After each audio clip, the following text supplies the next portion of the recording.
इसका गड़बड़ कर देंगे।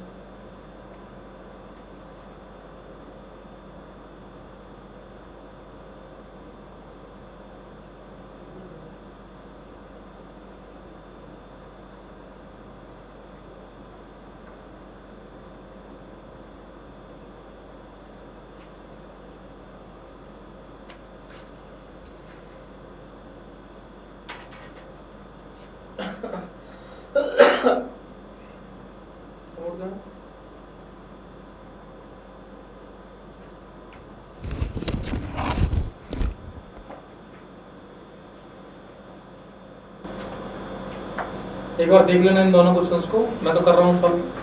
पहले वाले को ये हो गया, आंसर आ गया, ठीक है। तो मैं इसकी एंड लिख दे रहा हूँ। फिर मैथ्स में हमने अज्यूम कर ली कितने x मार्क्स और इंग्लिश में y, है ना, y। तो क्वेश्चन कह रहा है दोनों का जो सम है, the sum of the marks, तो x प्लस वाई 28 हो गया, ये पहली इक्वेशन है।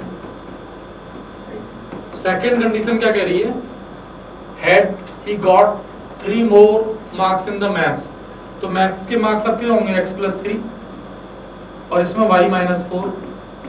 इस समय जो प्रोडक्ट है इन दोनों मार्क्स का ये गिवन है और ये गिवन है 180।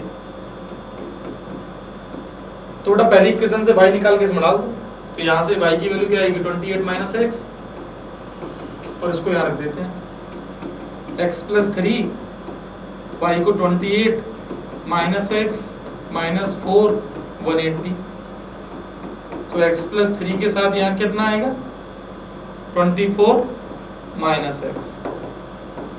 अब ये बनेगी क्वाड्रेटिक, मल्टीप्लाई करते ही क्या आएगी 24x minus x square plus 72 minus 3x 180। Simplify कर लो, सबको उधर ले जाओ चाहो तो एक्स स्क्वायर माइनस 21x और 180 में से 72 जाएंगे तो 108 इज इक्वल टू 0, फैक्टर हो जाएंगे। कितनी है x की वैल्यू 21 और 12 और 9, तो 12 9 का कितना होता है 108 होता है, सही आ जाएगा, ठीक। अब सेम क्वेश्चन देखो इस कैटेगरी को, अब इसमें क्या है, देखो ऐसे क्वेश्चन तो पहले तो समझ में आ जाने चाहिए कि 250 रुपए डिस्ट्रीब्यूट कर रहा है, ना तो बच्चे बताएं कितने, ना ये बताए कि प्रत्येक बच्चे को कितने पैसे दे रहा है, और क्वेश्चन भी तो ये पूछ रहा है। अब सोच के देखो 250 रुपए मुझे डिस्ट्रीब्यूट करने हैं, अब 10 बच्चे हैं तो 25-25 रुपए दे दूंगा सब, तो हमें मुझे पता नहीं है बच्चे कितने हैं, तो हम लोग x कैंडिडेट्स हैं और y अमाउंट ऑफ मनी है, तो x चिल्ड्रन मान लिए, नंबर ऑफ चिल्ड्रन है, और सबको ईच चिल्ड्रन या ईच चाइल्ड गेट अमाउंट उसको जो अमाउंट दिया हुआ है वो y रुपीज है। तो बेटा कॉमन सेंस से पहली इक्वेशन बन जाएगी x into y is equal to 250। अब क्या कह रहे हैं 25 बच्चे ज्यादा हो जाएं तो नई कंडीशन में x प्लस 25 बच्चे हो गए, अब हर एक बच्चे को 50 पैसे कम मिलेंगे, लिखा है देखो ईच वुड हैव रिसीव्ड, यहीं से समझ में आना चाहिए तुम्हें कि 50 पैसे कम हो रहे हैं, पहले 25 रुपए मिल रहा है या 50 पैसे कम मिल रहे हैं, तो पहले y मिल रहे थे तो y माइनस 1/2 रुपीज मिलेंगे। अब ये यूनिट तो तुम्हें मैच करनी पड़ेगी, अल्टीमेटली 250 रुपीज फिर कंज्यूम हो गए सारे, बस खत्म। इसको सिंप्लीफाई कर लो। अब देखो यहाँ से y की वैल्यू यहाँ रखेंगे और क्वाड्रेटिक बनेगी, और ये क्वाड्रेटिक सॉल्व करना तो हमें आनी चाहिए। 250 upon x minus 1/2 is equal to 250। इसका मल्टीप्लाई करो, तो एलसीएम लेकर कर दो, ऐसे ही कर दो एक बार, तो बोलो ऐसे ही कर देते हैं, तो 250 माइनस x/2 प्लस 250 इंटू 250 या 250 25 और 250 अपॉन x और माइनस हो जाएगा 25/2 इज इक्वल टू 250। इस 250 से 250 कैंसिल हो गया, वो ठीक है, होना भी चाहिए, x इंटू वाई की वैल्यू है, वो कैंसिल हो जाएगा। बेटा अब यहाँ पर x के टर्म जो एक तरफ हैं उनको एक तरफ रखो, वहीं एलसीएम ले लेना। जैसे 2x एलसीएम ले लिया, ये मैंने यहाँ पे 2x, तो ये बचेगा माइनस का x स्क्वायर और प्लस के 2 से इंटू हो जाएगा, तो 50 इंटू 250 इज इक्वल टू 25/2।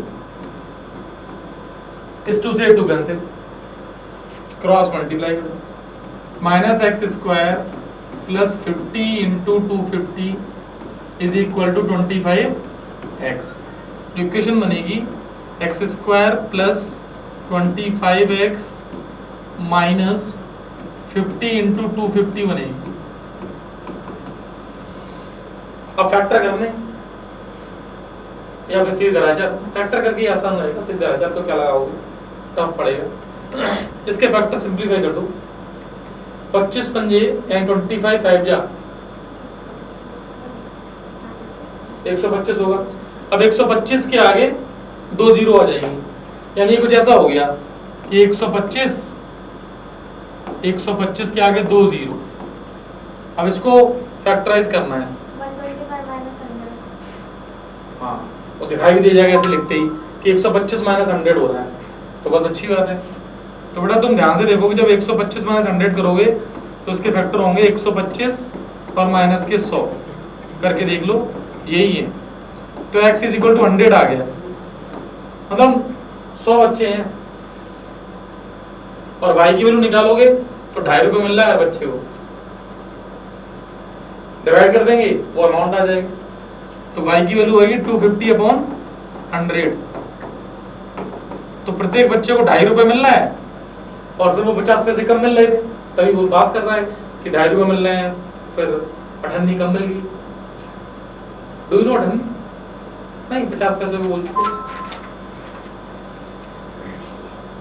समझ गए? अच्छा, लेकिन ऐसा क्वेश्चन यार पहला नहीं है, तुम क्वेश्चन ध्यान से देखोगे ना। सुनो, मैं तुम्हें बताऊं ये क्वेश्चन कहाँ कहाँ हुआ है। रेल वाले में ये क्वेश्चन था, इसमें डिस्टेंस कांस्टेंट रहती है। अब क्वेश्चंस तुम थोड़ा पकड़ना सीखो यार।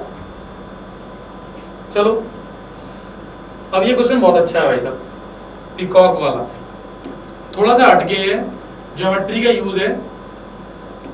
ज्योमेट्री का यूज कैसा है कि तुम्हें एक इस तरह का डायग्राम है, मैं ट्रायंगल बना दे रहा हूं लेकिन है नहीं ट्रायंगल, इस क्वेश्चन के अकॉर्डिंग ट्रायंगल नहीं है।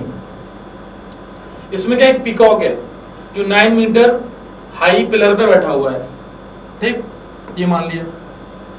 एक स्नेक है, वो सपोज यहां से आ रहा है, peacock is sitting on the top of a pillar, pillar के टॉप पर है peacock, which is 9 metre high from a point 27 metre away from the bottom of the pillar.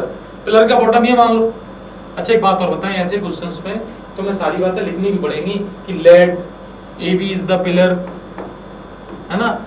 यहाँ पोजीशन जो पीकॉक की है, तो पीकॉक यहाँ लिख देना, या स्नेक लिख देना। कुल मिला के क्वेश्चन देखो, एक बात बताऊं, जब तुम क्वेश्चन सॉल्व कर रहे हो तो सॉल्व करते समय तुम्हें तुम्हारी सारी बातें, फिगर में क्या लिया है, क्या लेट किया है, ये सब बातें बता देनी चाहिए। ऐसा नहीं कि हमने बना के कर छोड़ दिया और टीचर समझ लेगा क्या कर रहे हो ये। तुम तो हमने कर तो लिया, आंसर मिल तो गया, आंसर नहीं मिलता है। प्रेजेंटेशन तुम्हारा होना चाहिए कि सामने वाले को जरूरत ना पड़े कुछ भी सोचने की। ये डायग्राम बनाना, इसका इसमें लिखा नहीं कि डायग्राम बना दो, ये तो कह रहा है कि ये मोर बनाना है, स्नैक बनाना है, और वो कैसे समझोगे इस क्वेश्चन को। अब समझना, 27 मीटर की डिस्टेंस है पूरी, यह स्नेक है। Snake is coming to its hole at the base of the pillar, यहां पर पॉइंट ए पर होल है, ठीक। अब स्नेक यहां आ रहा है, सीइंग द स्नेक पीकॉक ये पॉन्चेस ऑन इट, मतलब उस पर झपट्टा मार रहा है। If their speeds are equal, अब थोड़ा सा फिजिक्स का कॉन्सेप्ट है ये, दोनों की स्पीड इक्वल का मतलब है जितनी डिस्टेंस वो ऊपर से चलेगा उतनी डिस्टेंस ये चलेगा। स्पीड क्या, डिस्टेंस अपॉन टाइम।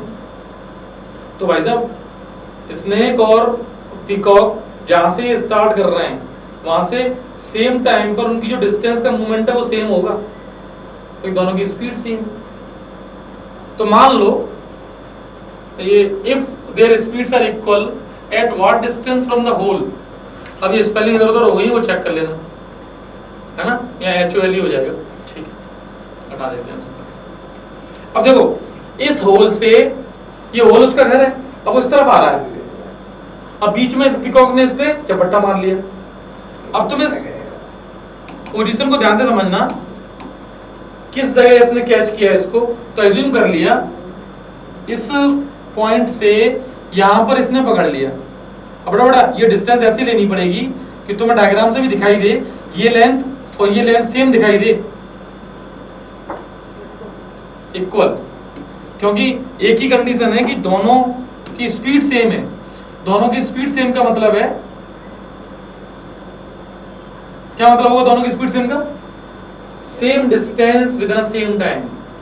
तो मैंने क्या मान लिया, ये डिस्टेंस x है, तो ऑब्वियसली ये भी x होगी। पता है इसमें ही सब कुछ रखा हुआ है, जिस बच्चे ने इसको x और इसको x समझ लिया और ये मेंशन कर दिया, देख सकते हो, because speed are same that's why distance will be same. अब सुनो, अब ABCD पॉइंट्स को नाम दे देंगे, ये C है, तो देखो ये बचेगी 27 - x। बेटा तुम ध्यान से देखो, ये राइट एंगल ट्रायंगल है, तो क्वेश्चन तो पाइथागोरस थ्योरम का था।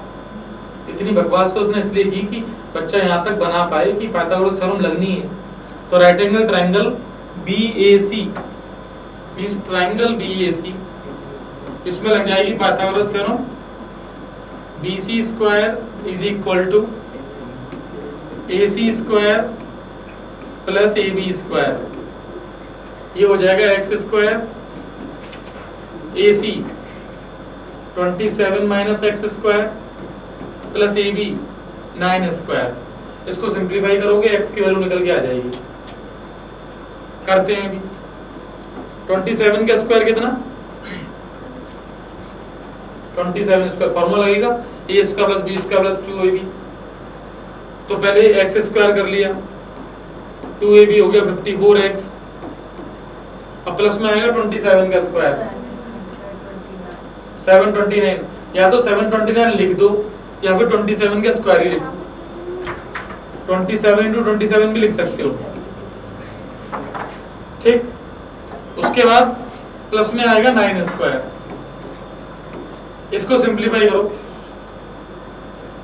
करें सिंप्लीफाई, सिंप्लीफाई करते ही आंसर आ जाएगा। करना है,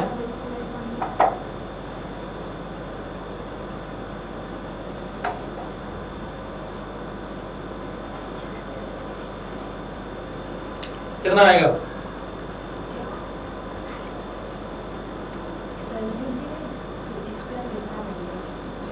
27 का स्क्वायर मैंने लिखा नहीं है, 729 लिख लो।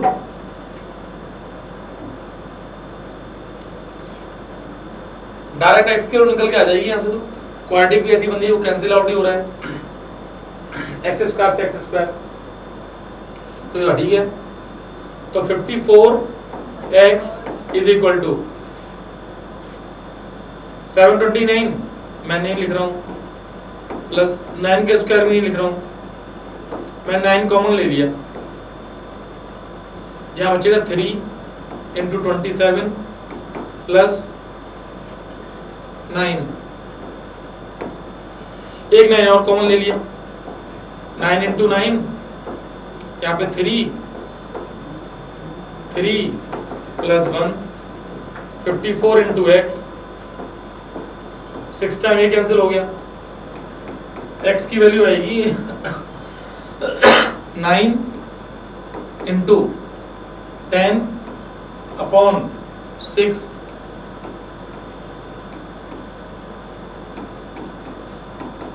देखना 15 आ रहा है।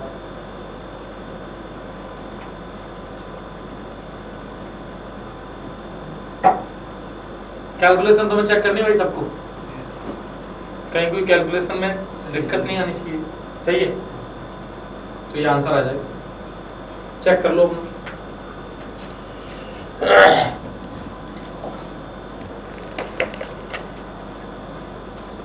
तो बताओ अब क्वेश्चन क्या पूछ रहा है आद्या, क्वेश्चन ने क्या पूछा था, होल से कितने डिस्टेंस पहले पकड़ लिया गया है, तो क्या आंसर 15 है? नहीं, आंसर आएगा 27 माइनस 15। अब पता है इस बात पे भी नंबर होगा, एक बच्चा 15 रख के चला आएगा जो पूछा ही नहीं गया। क्वेश्चन पूछा गया है what distance from the hole is the snake caught, hole से कितनी डिस्टेंस है, तो 27 माइनस एक्स बताना है, तो 12 metre away from the hole means your answer is 27 minus 15, 12 metre. Box को बंद करोगे, आंसर लिखोगे, ये सब बातें करना सीखा करो। तुम सोचोगी हम कहीं भी लिख दे, बच्चे होता है कहीं भी कैसा भी लिख देते हैं कि टीचर चेक करेगा, हाँ वो कोई नहीं चेक करेगा, बता दे रहा हूँ तुम्हें, काट देगा। प्रेजेंटेशन तुम्हारा होना चाहिए। बहुत से बच्चे पर कहते हैं आगे हमने कर तो दिया था क्वेश्चन, नंबर नहीं मिले। हाँ ढंग से लिखना। ये अभी तक के जितने भी क्वेश्चंस थे उन पे ध्यान से देखो, हमने बहुत सारे क्वेश्चन लगा लिए भाई। मंजू ये पीछे आ गई है स्लाइड। अब सुनो, इतने नंबर ऑफ क्वेश्चंस के साथ तुम चाहो तो क्वाड्रेटिक को फिलहाल के लिए स्टॉप कर सकते हो। मैं टेस्ट और इसके थ्रू रिवीजन तो करा ही दूंगा, लेकिन तुम्हें भाई इसके वीडियोस का सबका रिवीजन करना चाहिए।